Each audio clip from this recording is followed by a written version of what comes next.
Salut à tous, j'espère que vous allez bien. Aujourd'hui on se retrouve pour une petite vidéo sur le thème des cheveux, comme le dit le titre. On va commencer par une petite rétrospective. Ce qui va expliquer le titre en fait, c'est une expression je pense que j'ai entendue par énormément de personnes dans ma famille et par les gens qui ont pu suivre mes délires en général. C'est à force de faire des colorations tu vas devenir chauve et visiblement c'est pas pour tout de suite. Du coup en première partie je vais vous expliquer toutes les couleurs par lesquelles je suis passée, avec des photos certainement insérées sur le côté ou quelque part. Et puis en deuxième partie je vous expliquerai les soins que j'utilise en ce moment. Du coup en fait mon délire pour les colorations, je pense que ça a dû commencer vers 2009, j'ai fait du noir.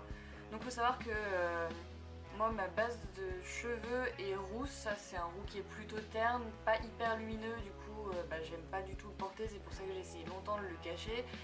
Et en plus étant gamin quand on est roux on a des petites insultes qui vont bien, donc je les ai toutes eues, hein. Je pense qu'il n'y en a pas une seule que je connais pas.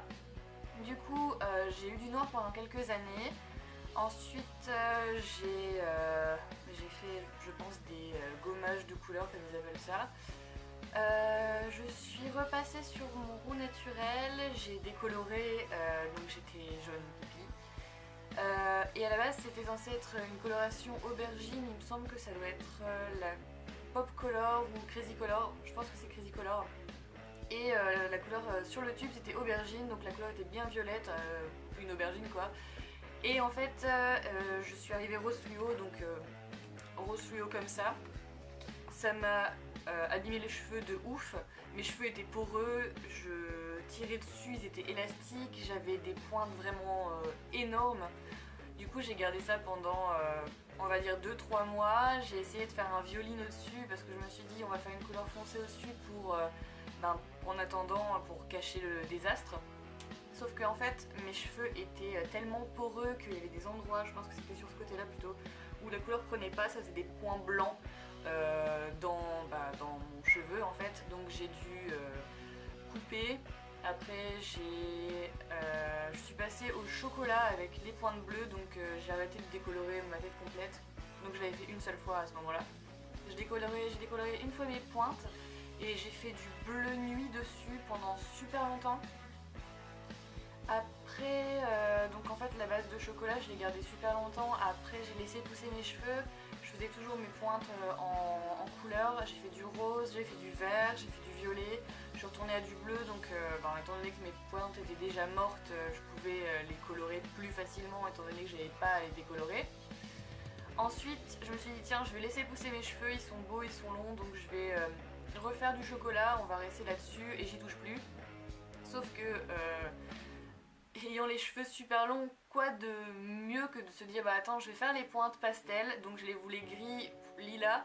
J'ai fait 5 décolorations maison à 20 et 30 volumes successives, donc mes cheveux étaient brûlés jusque là, jaunes, j'ai fait des shampoings bleus, ça n'a jamais rattrapé. Donc j'ai coupé ici, j'ai fait un traitement au henné pendant bien 2 ans. Donc là j'avais un roux magnifique qui n'était pas le mien de base, mais étant donné que j'ai une peau de rousse et des taches de rousseur, de rousse, ça ne me choquait pas, sauf que moi je suis une personne qui s'ennuie très rapidement quand les cheveux n'ont pas une couleur particulière ou ça change pas. Donc j'ai fait du rouge pendant plusieurs mois, ensuite j'ai déménagé et j'ai rencontré mon coiffeur qui est mon coiffeur actuel. J'ai débarqué un jour au magasin en demandant s'il avait déjà fait un split hair, donc une séparation et une couleur de chaque. Il m'a dit non et je lui ai dit que c'était le moment, donc j'ai décoloré tout un côté pour avoir un orange un peu mandarine et l'autre côté c'était un prune un peu violet rouge. Donc c'était super beau, sauf que en fait j'étais tellement amoureuse du orange qu'il avait fait que j'ai demandé à ce qu'il fasse l'autre côté. Le orange était magnifique, je pense que c'est la couleur que j'ai préféré avoir. Par contre du coup ça a brûlé mon cuir chevelu et maintenant dès que je fais une coloration où il y a un pigment cuivré, ça brûle, donc je peux plus en refaire. Ensuite j'ai voulu retourner sur du roux, sauf que passer du roux sur du orange c'est pas possible, il a fallu faire une couleur cendrée pour neutraliser les reflets roux. Donc j'ai fait un marron un peu froid que j'ai gardé que j'ai pas à garder longtemps en fait, parce que j'ai encore fait du rouge, puis refait du marron, et actuellement j'ai du vert, et mes cheveux sont encore vivants.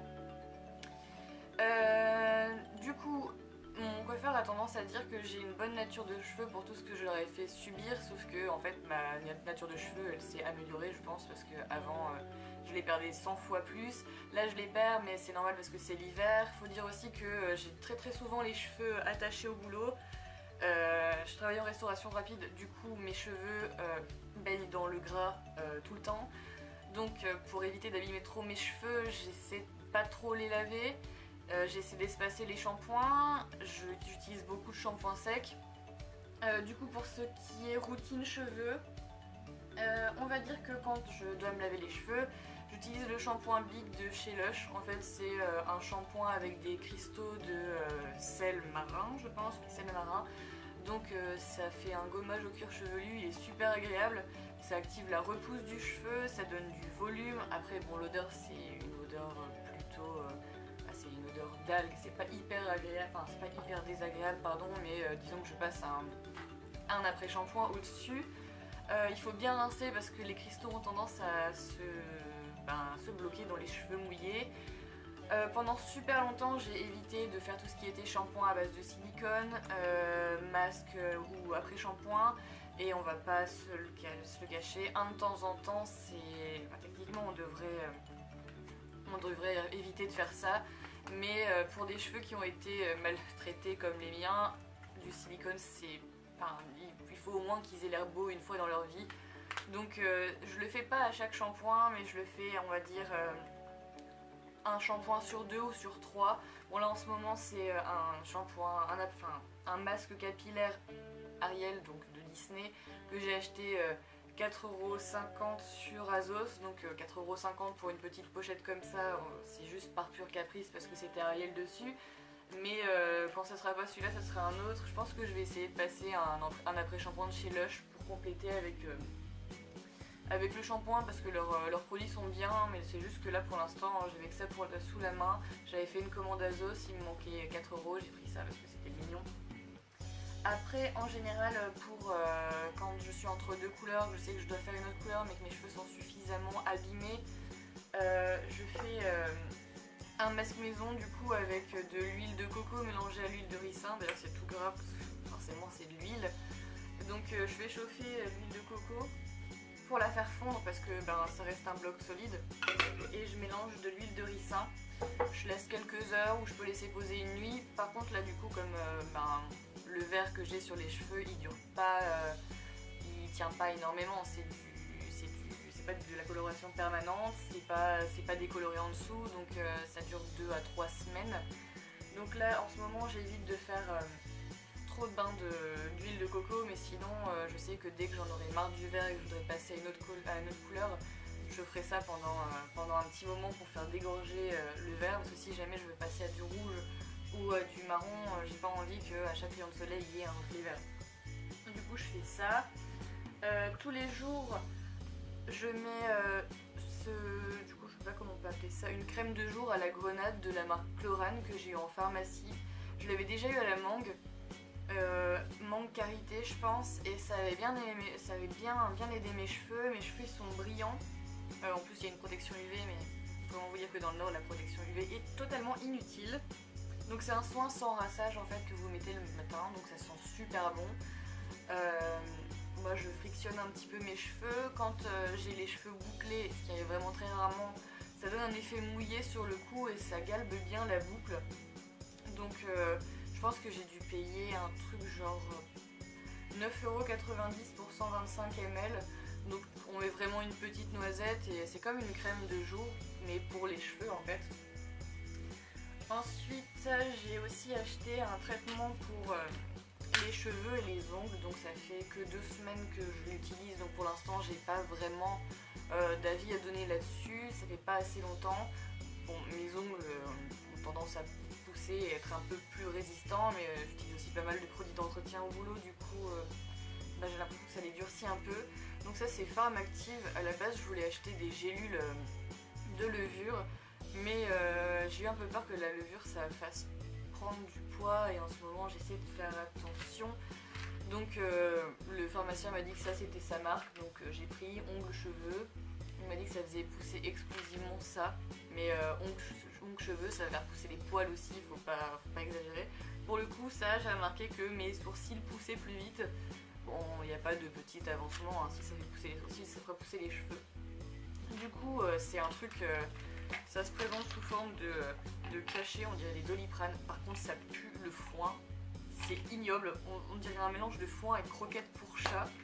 Donc si on l'avale rapidement avec de l'eau le matin ça va, mais je veux dire si jamais il reste coincé dans la gorge ça devient totalement ignoble. Donc si jamais je vois une avancée, je vous ferai un retour là-dessus parce que je sais qu'il y a pas mal de personnes qui cherchent à pousser leurs cheveux et à renouer une amitié avec eux quand ils les ont malmenés comme moi, on va y arriver. Et du coup je vous ai dit que j'essayais d'espacer mes shampoings même si c'est pas évident. Par contre je pensais que en travaillant dans la restauration rapide et le gras, mes cheveux allaient devenir gras plus vite que ça et au final techniquement au bout de 3 jours ils redeviennent sales. Donc j'essaie d'alterner avec du shampoing sec. Normalement j'utilise celui-là de Baptiste, donc c'est le shampoing sec je pense que tout le monde utilise. À la cerise, celui-là l'odeur est carrément bien, je trouve que les cheveux il tient plus vite, il fait plus vite et il tient plus longtemps. Mais bon après du coup j'ai dû acheter celui-ci, donc c'est le Floral & Flirty Blush. Donc la petite bonbonne était plus grande donc j'ai pris ça et c'était écrit que c'était le plus aimé des shampoings secs. Et au final l'odeur elle me plaît pas spécialement, on dirait du désodorisant pour les toilettes mais je vais pas jeter une bonbonne que je viens d'acheter donc je vais la finir mais je rajouterai celle à la cerise plus tard. Du coup voilà pour la routine soin de mes cheveux. Je pense que bientôt je repasserai sur le marron, j'ai encore un pot de turquoise à finir pour colorer mes cheveux parce que là du coup ça a assez duré. C'est super difficile à entretenir quand même, ça coûte pas hyper cher parce que le pot de coloration me coûte 7 € par mois, mais j'ai vraiment envie de retourner dans quelque chose de un peu plus sobre pour le moment, peut-être un chocolat un peu chaud pour ensuite repasser sur du rouge parce que je suis tombée sur une photo qui date d'il y a un petit peu moins d'1 an où j'avais les cheveux rouges et longs et bouclés roux et effectivement ça m'a donné envie donc je vais peut-être faire ça, on sait jamais ce qui peut se passer entre temps, j'aurais peut-être envie de tout décolorer pour faire du rose, enfin on sait pas vraiment, même moi je suis même pas sûre, je pense que même mon cerveau ne s'attend pas à la prochaine couleur. Du coup comme d'habitude n'hésitez pas à me dire si ça vous a plu, à laisser un petit commentaire, un like, à vous abonner. Je suis ravie toujours à chaque fois de répondre aux commentaires que vous me laissez et puis on se retrouve bientôt pour une nouvelle vidéo. Salut!